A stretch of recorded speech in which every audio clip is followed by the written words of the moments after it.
오늘은 예수님의 은혜로 주어지는 축복의 약속 10번째 시간으로 영원한 장자권을 사모하십시오.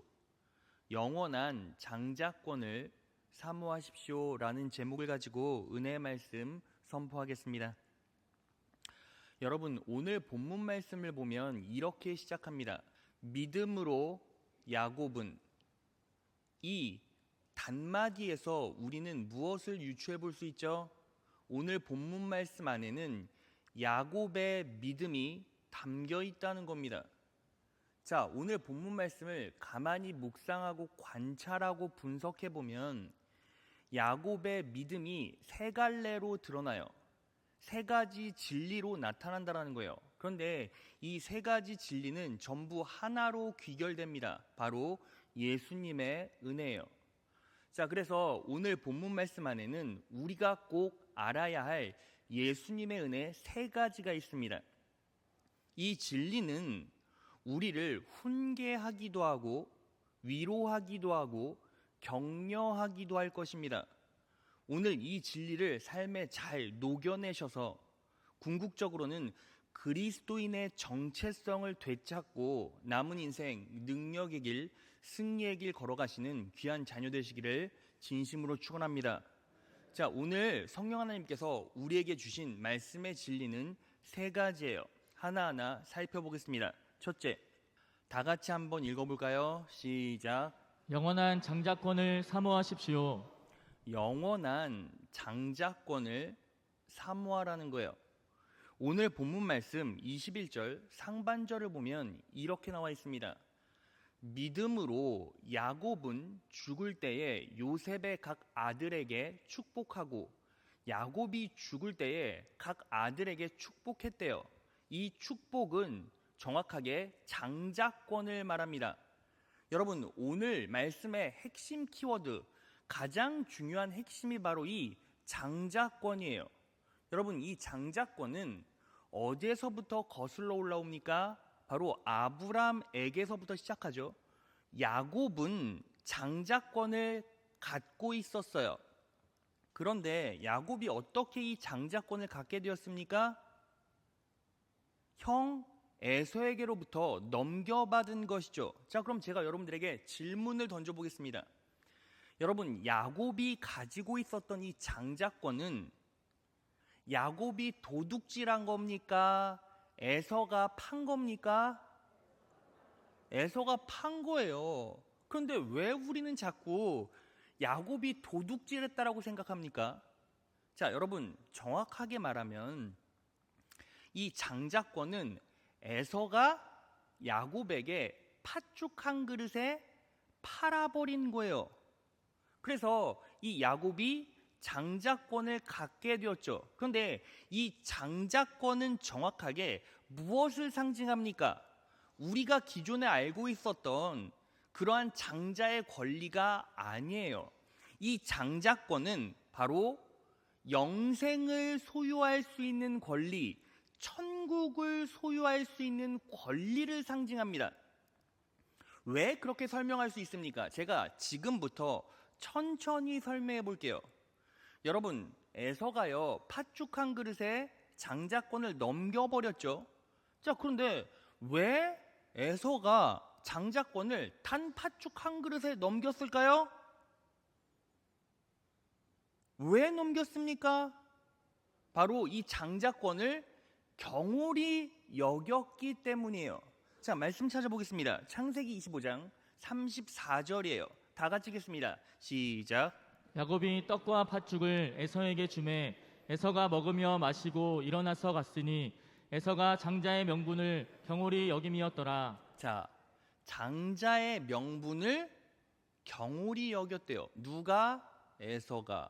그런데 여기서 우리가 주목해 봐야 할 단어가 경홀히 여기다라는 단어예요. 이 단어는 경멸하다라는 의미를 가지고 있고 또 하나는 하찮게 여기다라는 의미를 가지고 있어요. 그런데 이 경멸하다라는 의미에 주목해 보세요. 여러분, 하찮게 여겼기 때문에 장자의 명분을 넘겼다. 이건 우리가 이해가 돼요. 그런데 경멸했다. 에서가 장자의 명분, 장자권을요 경멸했대요. 여러분, 경멸했다. 누군가 여러분들을 경멸했대요. 그러면 어떤 생각이 드십니까? 무언가 부정적인 의미 같고, 그리고 저주하는 것 같은 느낌이 들잖아요. 경멸했다, 이렇게 딱 들으면. 그렇지 않습니까? 자, 여러분, 그럼 생각해 보세요. 장자권을 하찮게 여길 수도 있는데 굳이 경멸했다, 저주할 필요가 있었을까요? 실제로 그럴 이유는 없잖아요. 그런데 에서는 장자권을 경멸했다라는 거예요. 자, 그러면 성경이 말하고자 하는 의도가 무엇입니까? 이 장자권은요, 우리가 기존에 생각했던 권리가 아니라는 거예요. 여러분, 잘 생각해 보세요. 우리는 보편적으로 장자권 하면 어떻게 생각합니까? 성경 많이 읽은 사람들은 이 장자의 권리를 뭐라고 생각해요? 재산을 더 받는 것, 또 하나는 가족을 대표하는 권리쯤으로 생각한단 말이죠. 그런데 지금 이 창세기 25장 이때는요, 고대 근동이었고 실제로 장자의 권리가 명문화되지를 않았어요. 여러분, 이 장자의 권리가 정확하게 명문화된 게 어디 나오죠? 신명기, 레위기예요. 시기가 창세기면 장자의 권리가 정확하게 규례화되지 않았다는 거예요. 자, 그러면 이 장자의 권리가 도대체 뭐냐는 거예요. 왜 에서는 팥죽 한 그릇에 이 장자의 권리를 팔아버렸죠? 실제로 이게 돈이고 재산이면 팔겠습니까? 근데 그게 아니었다는 거죠. 여러분, 이 장자의 권리는 뭐냐면 하나님께서 장자들에게만 주신 약속이에요. 그러니까 아브라함에게 주셨고, 아브라함의 장자 이삭에게 주셨고, 이삭의 장자 야곱에게 주신 약속이란 말이죠. 자, 그럼 그 약속이 뭡니까? 창세기 12장 1절로 갑니다. 다 같이 읽겠습니다. 시작. 여호와께서 아브라함에게 이르시되 너는 너의 본토 친척 아비집을 떠나 내가 내게 지시할 땅으로 가라. 하나님께서 어떻게 명령하셨습니까? 내가 내게 지시할 땅으로 가라. 결국 그 땅이 어디였어요?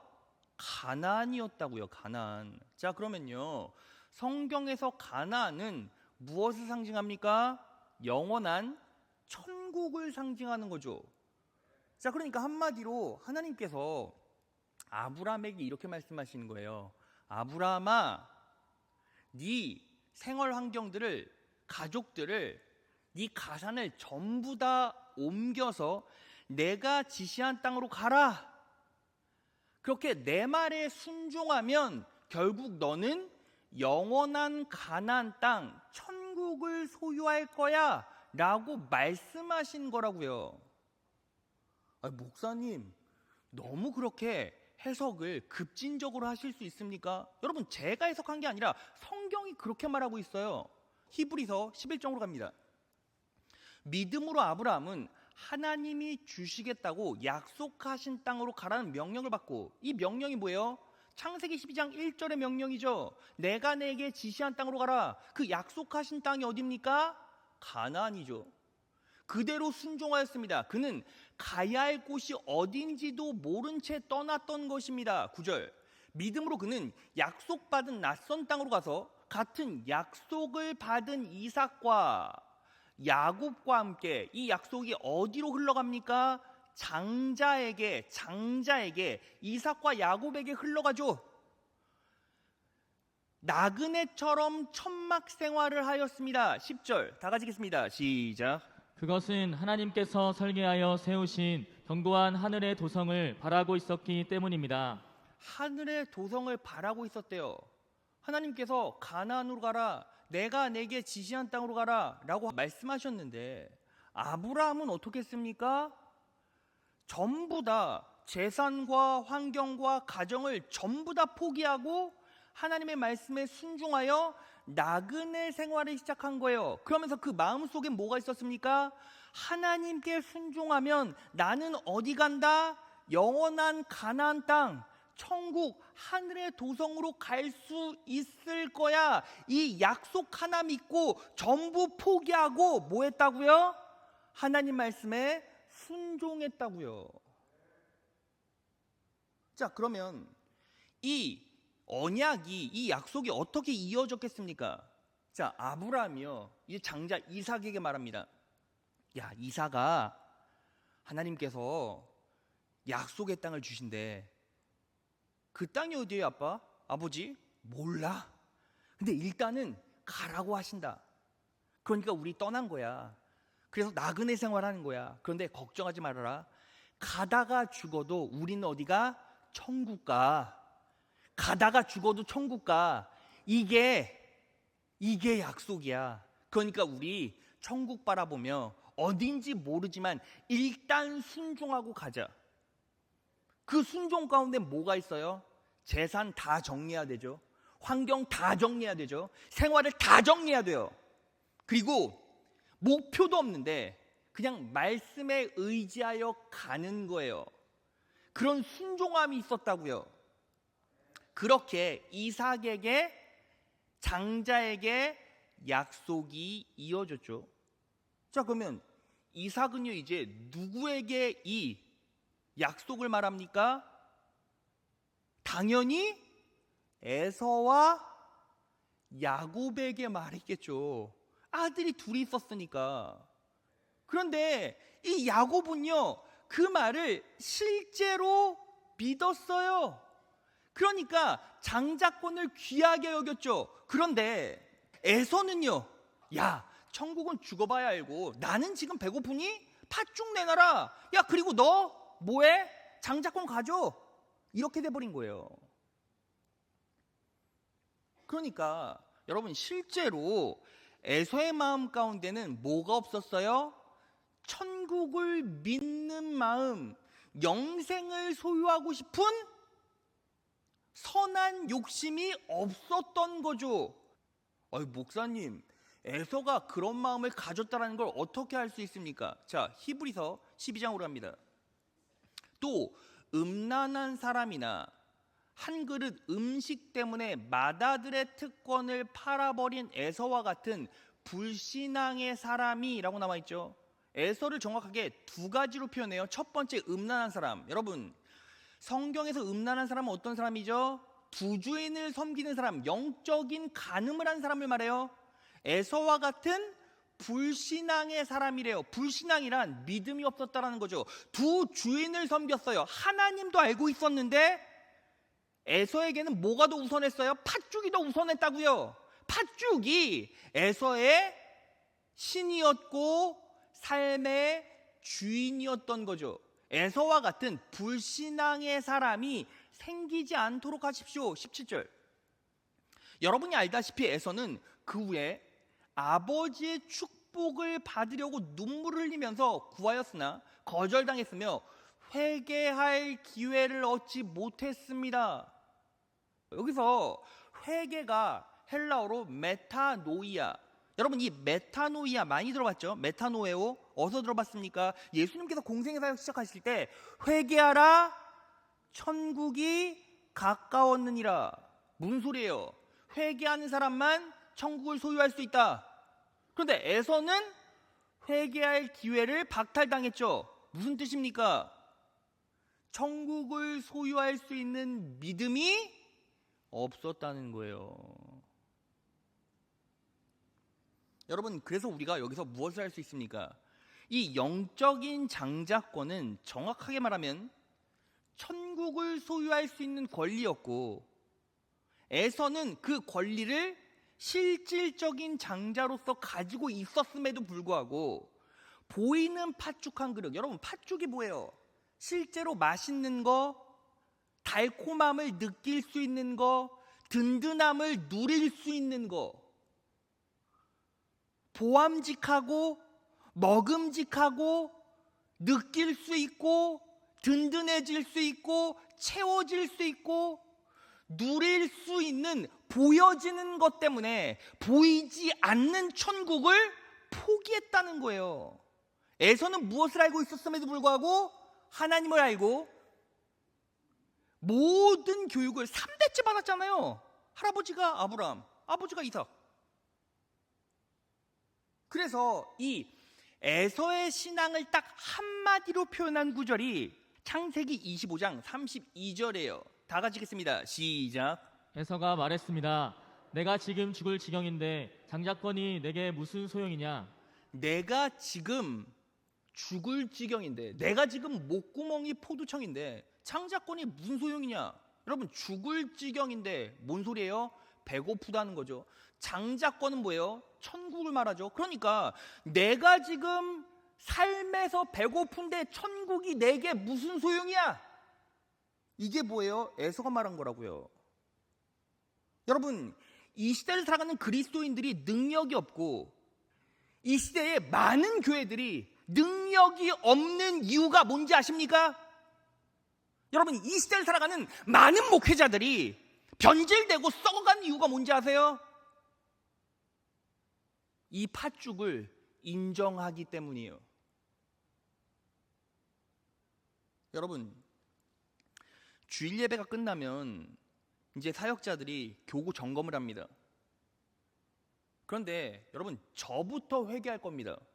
저부터 변화될 겁니다. 저부터 바뀔 겁니다. 그런데 교구를 점검하면 교구 목사들이 너무 자연스럽게 이렇게 말해요. 목사님, 직장일 때문에 너무 힘들게 일하다가 피곤해서 예배 안 나온답니다. 아유, 지금 가족 행사인데요. 지금 가족들이랑 식탁 교제가, 식사 약속이 정확하게 예배 시간에 딱 걸려서 이번 주는 못 나온대요. 여러분, 정확하게 인지하십시오. 그분에게 다음 주가 있을지 없을지는 몰라요. 왜? 사람의 인생이라는 게 그렇잖아요. 그런데 그 사람의 지금 그 믿음은 바로 그거예요. 팥죽을 바라는 믿음. 팥죽 때문에 내 신앙이 변질된 믿음. 그런데 문제는 뭐예요? 성도의 문제가 아니죠. 왜요? 성도는 모르고 연약하니까. 근데 여러분, 제가 문제입니다. 교구 목사가 문제입니다. 장로가 문제입니다. 권사가 문제입니다. 왠지 아십니까? 팥죽을 인정하거든요. 그냥 이렇게 말하고 넘어가요. 아유, 목사님, 먹고 살기 바빠서, 그러다가 힘들어서요. 무엇을 놓쳐요? 천국을 놓쳐요. 그렇게 한 달, 두 달, 세 달, 5달, 1년을 놀고 먹고 딱 2년 지난 게 코로나 시기예요. 실제로 보면 중직자군들 중에서도, 아니, 신앙생활 수십 년 했던 성도들 중에서도 코로나 딱 터지고 나니까 얼굴을 비추질 않아요. 무엇 때문에? 코로나가 무섭대요. 코로나가 무서운 이유가 뭐예요? 물어보면 딱 이 말이에요. 코로나 때문에 교회 가면 직장에서 싫어한대요. 그럼 직장은 뭔데요? 먹고 사는 거, 팥죽 아닙니까? 여러분, 우리의 삶이 그렇게 되면 우리가 영적 에서와 뭐가 다르죠? 아유, 목사님, 그래도요, 예수님의 은혜라는 게 있는데, 여러분, 정확하게 각인하십시오. 은혜는 예수님에 속한 것이고, 우리는 우리 입장에서 하나님 앞에 거룩한 인생을 살아내려고 사력을 다해야 되는 게 맞죠. 예수님이 은혜 주실 것이라는 그냥 방만한 때문에 난 빠져도 돼. 난 예배 필요 없어. 나는 나 밥벌이 하는 게 좋아. 팥죽이 달콤해. 팥죽으로 든든하게 채워주기 원해. 천국 죽어봐야 알고 다음 주도 예배가 있어. 이러다가 죽으면 그 믿음 가지고,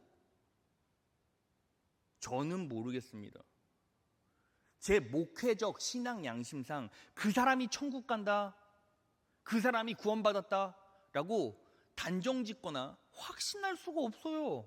하나님이 평가하시겠죠. 갈 수도 있고 못 갈 수도 있죠. 그런데 저는 이렇게 생각합니다. 쉽지는 않을 것 같아요. 왜요? 영적인 에서와 똑같잖아요. 내가 하나님 앞에 열심히 치열하게 살다가 넘어질 수 있죠. 쓰러질 수 있죠. 그때는 하나님께서 전부 다 은혜 베풀어 주십니다. 그런데 철저하게 우리 예수님 의지하지 않고 천국 바라보지 않고 그냥 막연하게 난 구원받고 막연하게 잘 되겠거니, 여러분, 그런 막연함은 다른 믿음이고 다른 신념이고 우상이에요.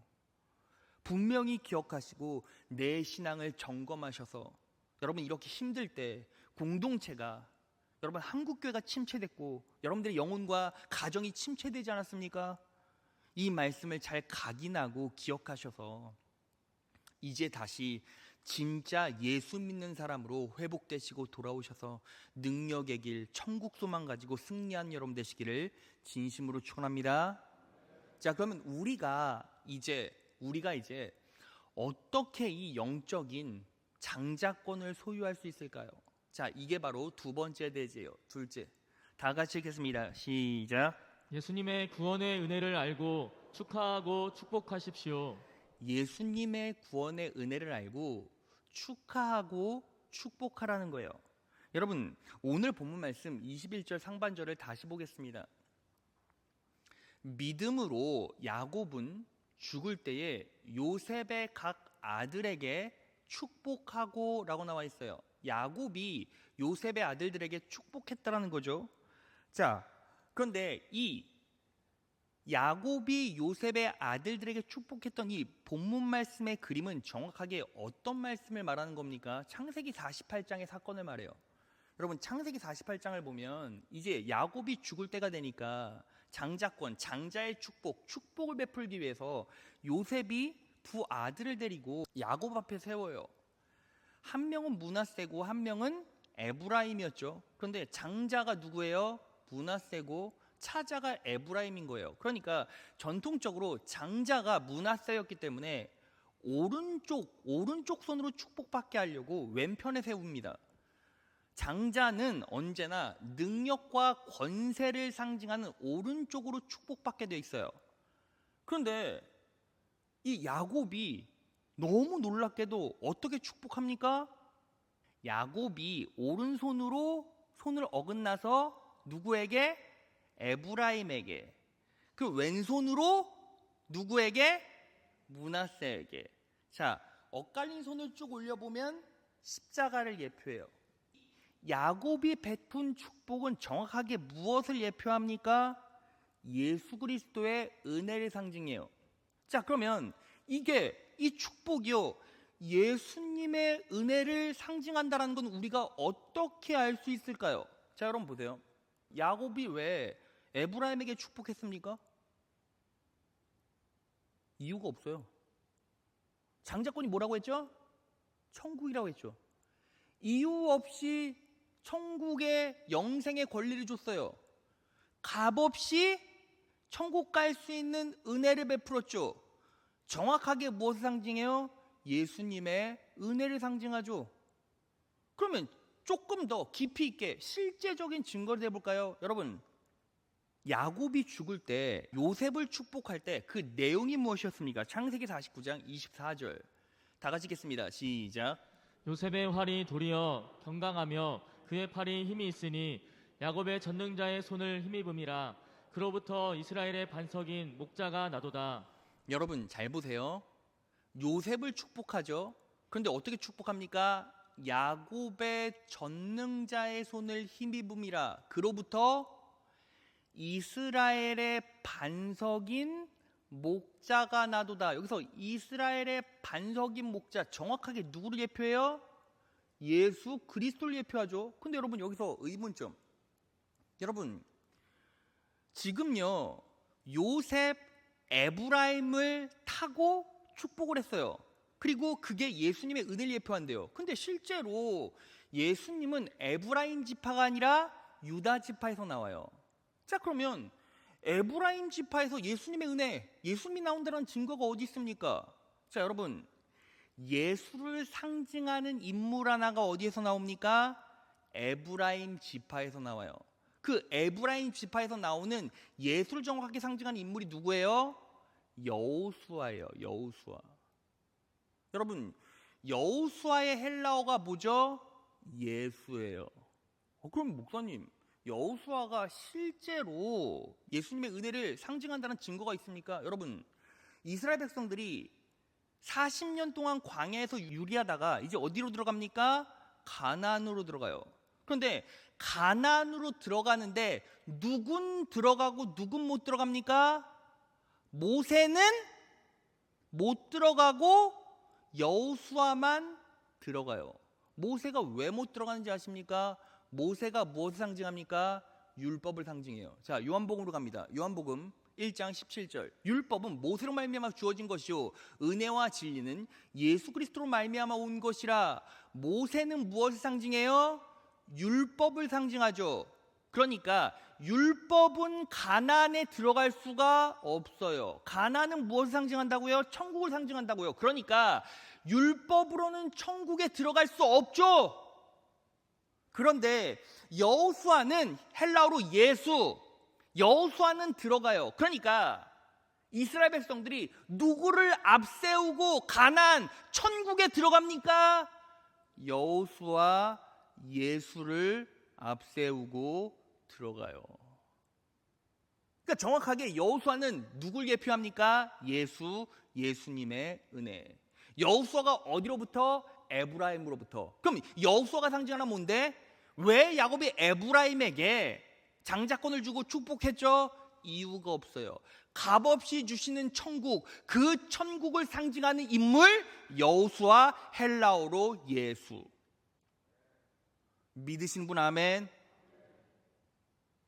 그러니까 우리는 천국에 어떻게 들어가는 거예요? 이유가 없어요. 여러분들이 예수를 먼저 믿었습니까? 아니면 예수님의 은혜로 이 자리에 앉아 있어서 믿게 되었고 그리고 천국 가게 되었습니까? 믿게 되었고 천국 갔잖아요. 여러분, 이 자리에서요 바깥에서 들어왔는데 오자마자 나 예수 믿어 하는 사람은 없어요. 믿음 없이 왔다가 은혜로 믿게 되었고 믿어서 어디 들어가는 겁니까? 영원한 천국, 영원한 가나안에 들어가게 되는 거예요. 그 은혜를 온전히 믿음으로 받아들인 사람만이 무엇을 할 수 있어요? 예수를 앞세울 수 있고 실제로 하나님의 말씀에 모든 것들을 다 내려놓고 버리고 내 환경과 내 가상과 모든 것들을 정리해서 내 삶의 터전을 가나안으로 옮겨낼 수 있다는 거죠. 여러분, 그래서요 우리는 무엇을 축하해야 합니까? 여러분, 실제로 천국은 있고 그리고 우리는 결국 매일매일 하루하루 천국을 향해 가요. 그런데 여러분들이 천국 갈 수 있는 이유 그냥 은혜예요. 예수님이 십자가에 못 박혀 돌아가셨다고요. 그것 때문에 그냥 우리는 그저 예수님 때문에 천국 가게 되었고 그것들을 실제로 받아들이고 그 기쁨으로 살아갈 수 있고 그 기쁨으로 반응할 수 있는 사람만이 예수님의 뜻대로 말씀의 뜻대로 살아갈 수 있다는 거죠. 그럼 실제로 내가 어떻게 예수님의 사역을 감당할 것인가 이게 중요한 게 아니라 내가 정말 값없이 주신 그 은혜, 값없이 주신 그 축복을 실제로 믿음으로 받아들이고 있는가? 내가 정말 내 영혼과 내 인생 가운데 진짜 그 예수님의 은혜가 내 삶을 관통했는가? 이걸 먼저 확인해 보시면 내가 왜 움직이지 못하는가? 내가 왜 하나님의 뜻대로 살지 못하는가? 여러분, 하나님의 뜻대로 살려고 아등바등 되는데 안 되는 게 뭐예요? 율법적으로 사는 거예요. 왜 율법적으로 살합니까? 천국이 실제적으로 믿어지지 않고 예수의 은혜가 내 삶을 관통하지 못했기 때문에. 그러니까 신앙생활하는 것 자체가 피곤하고 힘든 거예요. 억지로 꾸역꾸역인 거예요. 그런데 이 예수님의 진짜 은혜가 내 심령 가운데 정확하게 믿음으로 들어왔을 때 실제로 죽음이 보이고 실제로 천국이 보이고 실제로 영원한 지옥이 보이고 그 고통이 보이고 그 은혜가 보이고 그 능력이 보일 때 비로소 나는 그 은혜로 믿음으로 감사함으로 반응할 수 있게 되죠. 그게 신앙의 첫째요. 너무너무 중요한 거예요.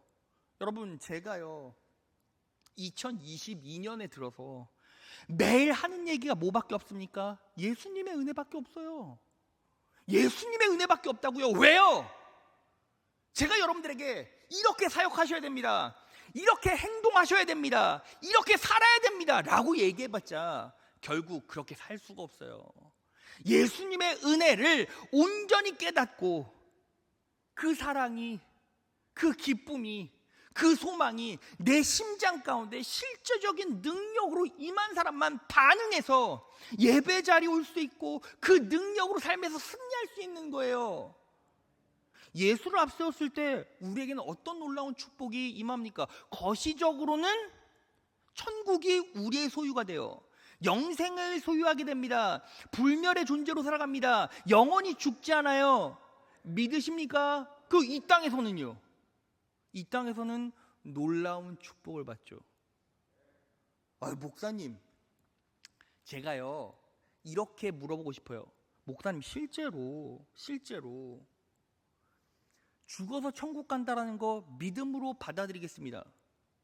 근데 예수 믿으면 이 땅에서도 축복받는다라는 거, 그건 동의할 수 없어요. 왜냐하면 저는 실제로 예수를 믿고 있는데 삶이 고단하고 힘들거든요. 이런 분들이 있어요, 없어요? 있죠. 그럼 왜 그렇습니까?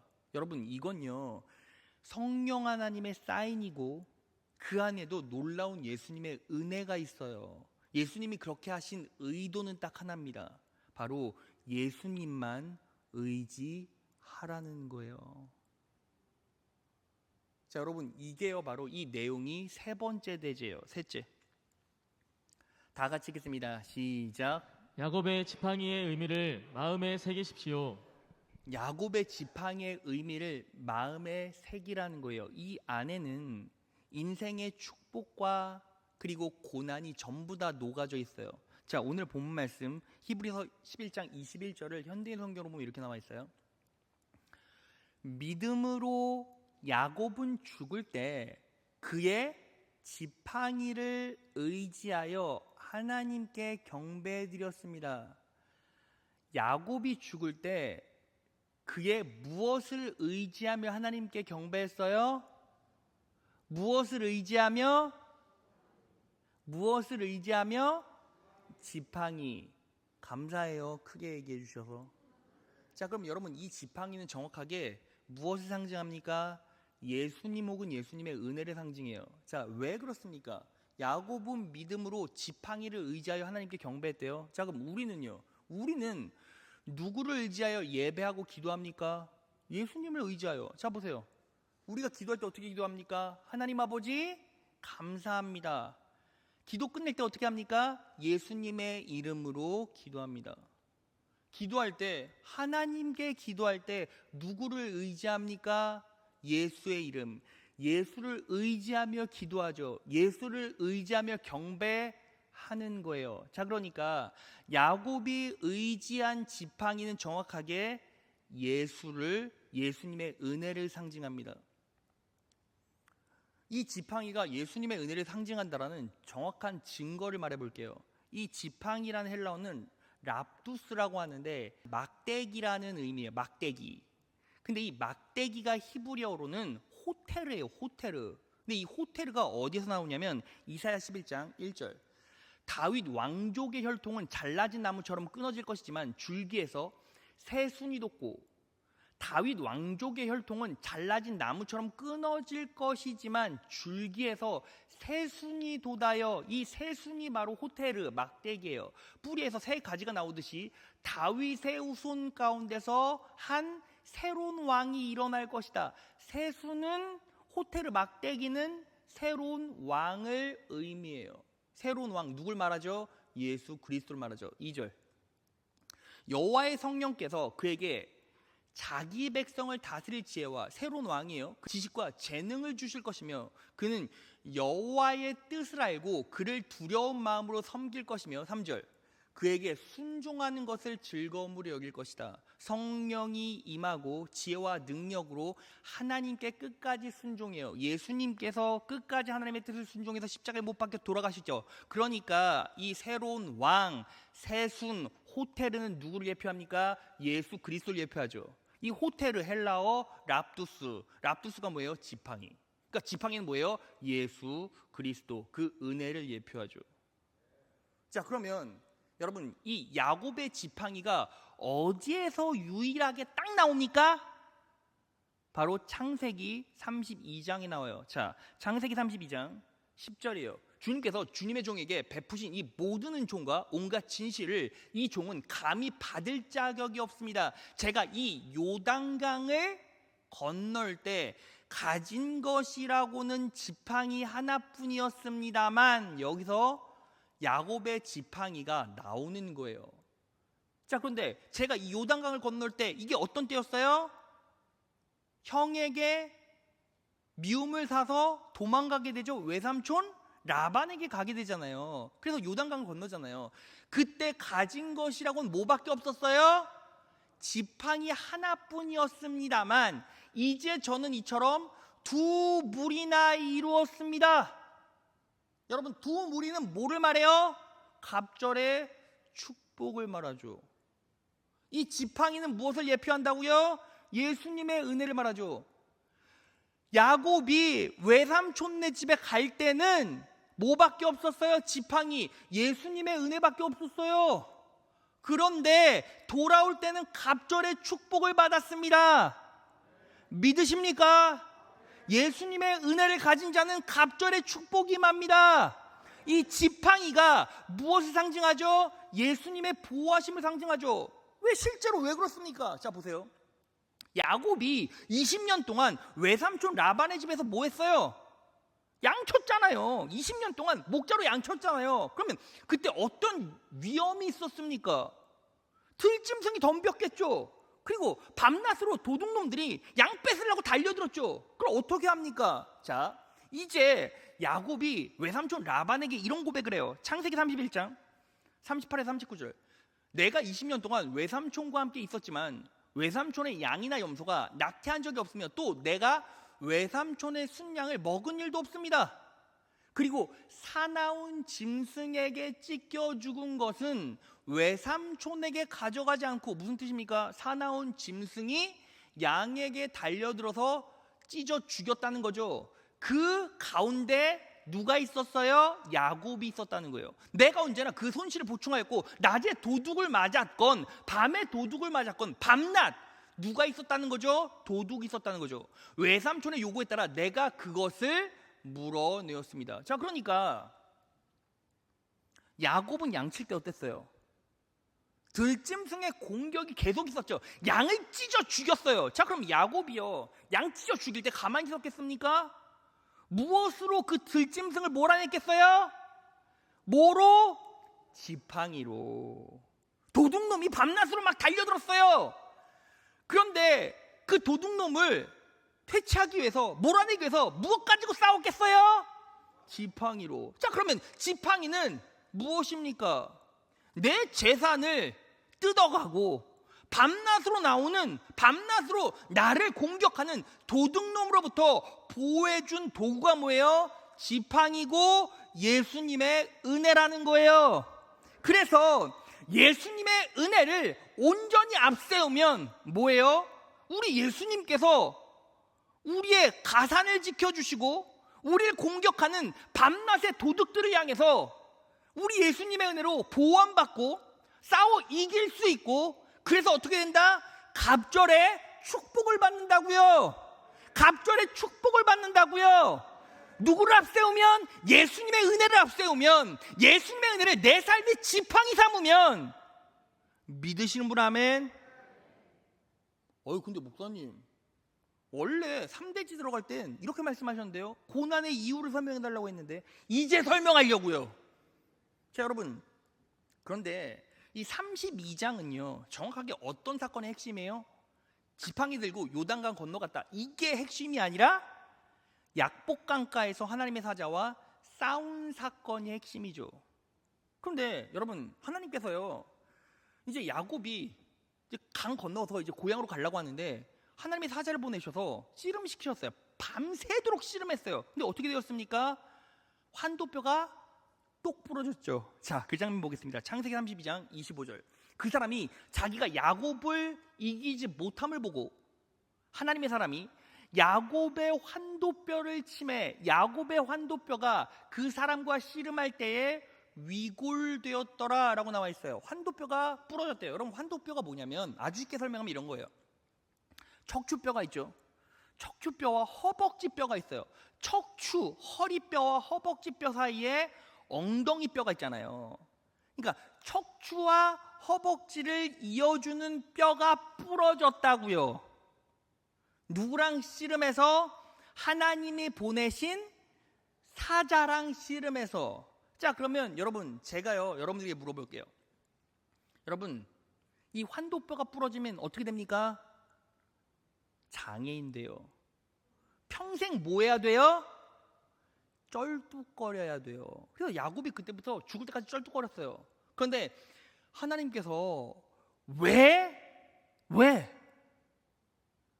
예수님의 은혜만 온전히 의지했던 야곱의 환도뼈를 사자를 통해서 똑하니 부러뜨렸습니까?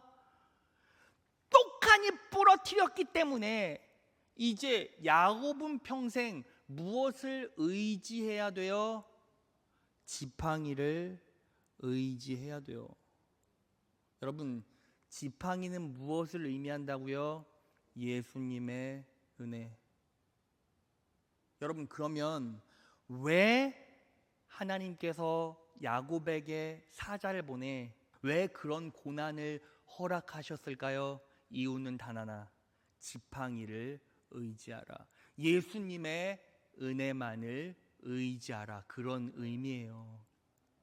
그것을 정확하게 성경이 뭐라고 말합니까? 그렇게 환도뼈가 똑 부러지고 지팡이만 의지해야 하는 야곱의 모습을 성경은 뭐라고 말합니까? 창세기 32장 28절 다 같이 읽겠습니다. 시작. 그 사람이 말하였다. 내가 하나님과도 겨루어 이겼고 사람과도 겨루어 이겼으니 이제 내 이름은 야곱이 아니라 이스라엘이다.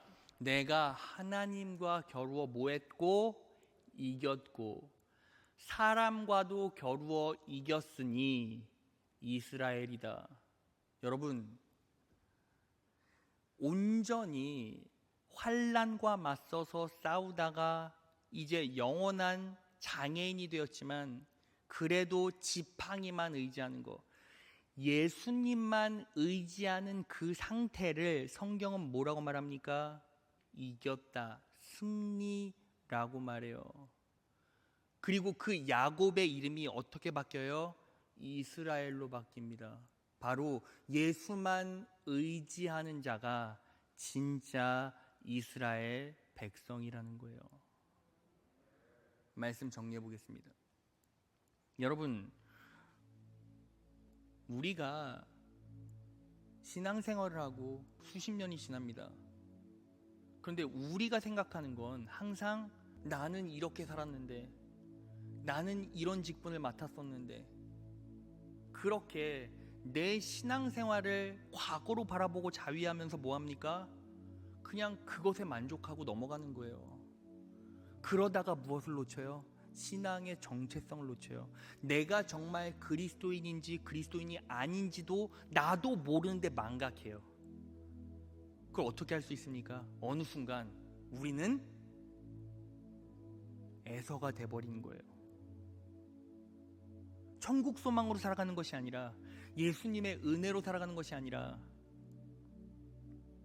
팥죽 한 그릇, 지금 내가 느낄 수 있는 달콤함, 내 위장을 채우는 두둑함, 든든함, 보여지는 것에 대한 희열, 그런 것들을 바라보며 살아간다는 거죠. 내가 그리스도인임에도 불구하고. 그리고서는 나는 끝까지 천국 갈 수 있다 망각해요. 여러분, 에서가 회개할 기회를 놓쳤다는 게 무슨 뜻인지 아십니까? 모른다라는 거예요. 여러분, 우리는 몰라요. 내가 지금 팥죽을 그렇게 바라고 기대하고 먹고 있는데, 기도할 때도 팥죽 기도만 하는데 내가 정말 에서인지 야곱인지 몰라요. 회개할 기회를 놓쳤다고요. 그러면서 막연하게 천국은 갈 것 같대요.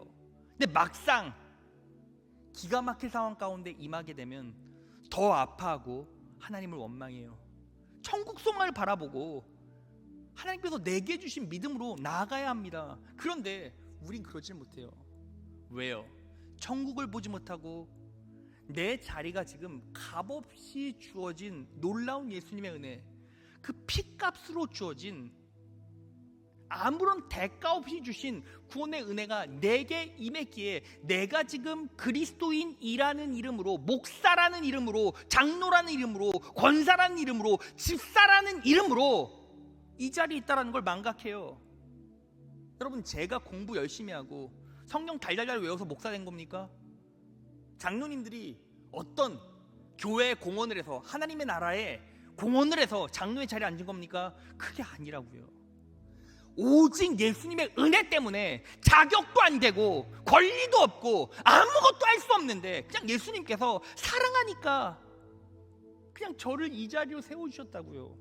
여러분들을 이 자리에 앉혀주셨다고요. 그 놀라운 은혜와 사랑이 여러분들의 발걸음을 여기로 인도했고, 지금 여러분들은 복음을 듣고 있고 예수님의 은혜를 듣고 있어요. 값없이 주어진 은혜가 여러분들의 심장과 인생 가운데 박혔고 여러분들을 설득했기에 여러분들이 이 자리에 온 것 아닙니까?